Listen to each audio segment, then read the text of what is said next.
কি দেখে লোভনীয় লাগছে না? এটা ছিল ডিমের মালাইকারি, আর সাথে বানিয়েছিলাম বাসমতি চালের অভিনব পদ্ধতিতে ঝরঝরে বাসন্তী পোলাও, যেটা খেতে দুর্দান্ত হয়েছিল। চলো তাহলে প্রসেসিংটা শুরু করি। আর আমার রান্নাগুলো যদি তোমাদের ভালো লাগে অবশ্যই কিন্তু আমার পেজটাকে ফলো করে দিও আরও নতুন নতুন ভালো ভালো ভিডিও দেখার জন্য। এখানে আমি 5টা ডিমের মালাইকারি আর কি বানাচ্ছিলাম, তোমরা তোমাদের পরিমাণ মতন ডিম নিয়ে নিও। ডিমগুলোকে আমি ছুরি দিয়ে একটু কেটে দিয়েছিলাম শেষের দিকে, সেটা দেখাতে তোমাদের ভুলে গেছি। একটু নুন হলুদ দিয়ে ডিমটাকে একটু মেখে নিলাম। আর একটা মশলার পেস্ট বানিয়ে নেবো। এই মশলার পেস্টটা কিন্তু একদম দিতেই হবে। কিছুটা পরিমাণ পোস্ত, ওই 1 টিস্পুন মতন পোস্ত দিয়ে দিলাম। আর দিয়ে দেবো 7-8টা মতন কাজু বাদাম। এই পেস্টটাই ডিমের মালাইকারি বানাতে কিন্তু আমাদের সাহায্য করবে। এখানে একটা কড়াই বসিয়ে দিয়েছিলাম, কড়াইটা ভালোভাবে গরম করে নিয়েছি। দিয়ে দিলাম কিছুটা পরিমাণ রিফাইন তেল। তেলটা পরিমাণে একটু বেশি দিয়েছি, এই রান্নাটায় তেলটা একটু বেশি দিলেই ভালো লাগে দেখতে, খেতেও বেশ ভালো লাগে।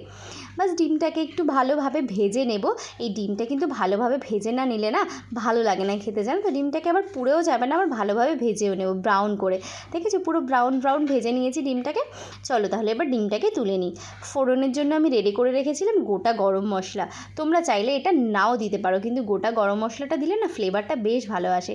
2টো এলাচ, একটু দারচিনি, একটু লবঙ্গ আর 2-1টা গোলমরিচ দিয়ে দিয়েছিলাম।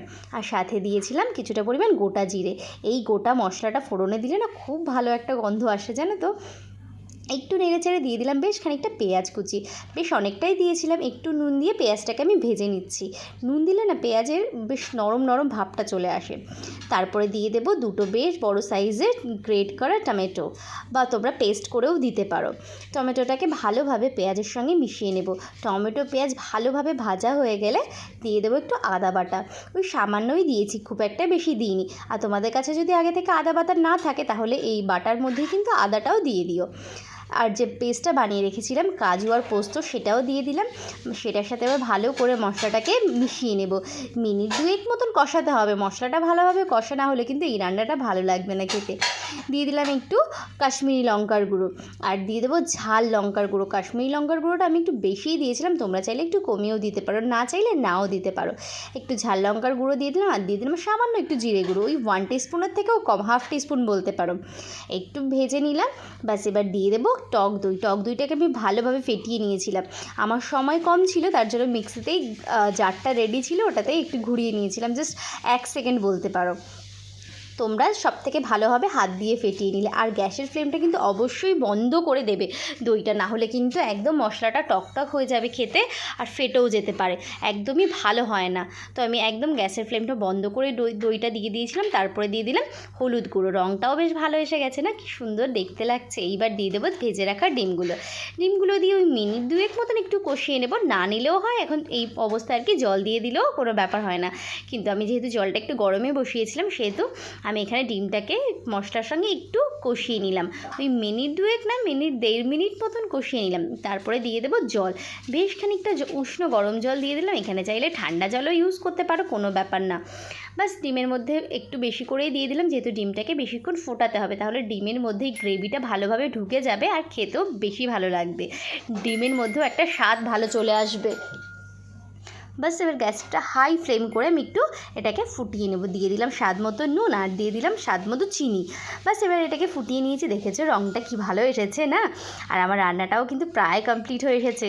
এদিকে ডিমের মালাইকারি কিন্তু প্রায় হয়ে আসলো। ওদিকে আমি বাসমতি চালটা ভিজিয়ে বেশ সেটাকে শুকাতে দিয়ে দিয়েছি। আর দিয়ে দেবো এবার একটু গরম মশলা গুঁড়োটা দিলে ফ্লেভারটা বেশ ভালো আসবে। তোমরা চাইলে এখানে ধনেপাতাও অ্যাড করতে পারো, আমি এখানে একটু গরম মশলা অ্যাড করে দিলাম, যেহেতু আমার ঘরে ধনেপাতা ছিল না। বাস এদিকে আমার ডিমের মালাইকারি কমপ্লিট। যারা ডিম প্রেমী তাদের কিন্তু ভীষণ ভালো লাগবে। যারা ডিম প্রেমী না, ডিম খেতে ভালোবাসে না, তাদের কাছে এমনকি ভীষণ ভালো লাগবে, যেহেতু ডিমের একটা অভিনব পদ্ধতিতে মালাইকারি, যেটা খেতে দুর্দান্ত হয়েছিল, জানো তো। আর সাথে যদি এরকম বাসন্তী পোলাও হয় ঝরঝরে, তাহলে তো আর কোনো কথাই নেই। আজকে আমাদের লাঞ্চটা যে জমেই গেছিলো। আমার মেয়ে দেখে বলছি, ওয়াও মা, ডিমেরও এত ভালো রেসিপি হয়। তো ও দেখে একদম চমকে গেছে যে এত ভালো হয়েছিল খেতে, জানো তো। তো এদিকে ডিমের মালাইকারি তো আমি সার্ভ করে দিলাম। তাহলে চলো এবার বাসন্তী পোলাওর জন্য তোড়জোড়টা শুরু করে দিই। আমি অলরেডি ওদিকে চালটা ভিজিয়ে জলটা ঝরিয়ে রেখেছি। আর এই বাসন্তী পোলাও কিন্তু কোনো মাখামাখি কোনো ব্যাপার নেই, আমি একবারেই কড়াইতে বানিয়ে নেব।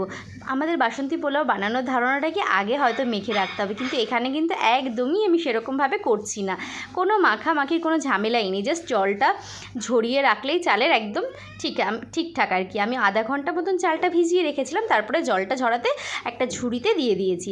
এখানে কিছুটা পরিমাণ কাজু বাদাম ভেজে নিয়েছি, কাজু আর কিশমিশ ভেজে নিলাম, তারপরে দিয়ে দেবো গোটা গরম মশলা ফোড়ন, একটু হালকা নেড়ে চেড়ে নেব।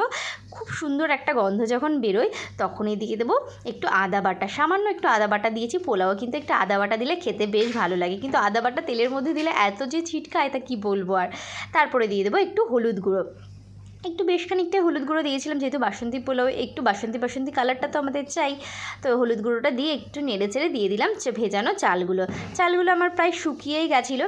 হালকা করে হালকা হাতে কিন্তু নাড়তে হবে, যেহেতু বাসন্তী পোলাও এর জন্য আমি এখানে বাসমতি চাল ব্যবহার করছি। বাসমতি চালটা কিন্তু ভিজিয়ে রাখার পরে অনেকটাই নরম হয়ে যায়, সেহেতু একদম হালকা হাতে এগুলোকে নাড়তে হবে। খুব জোরে নাড়তে গেলেই কিন্তু চালগুলো ভেঙে যেতে পারে।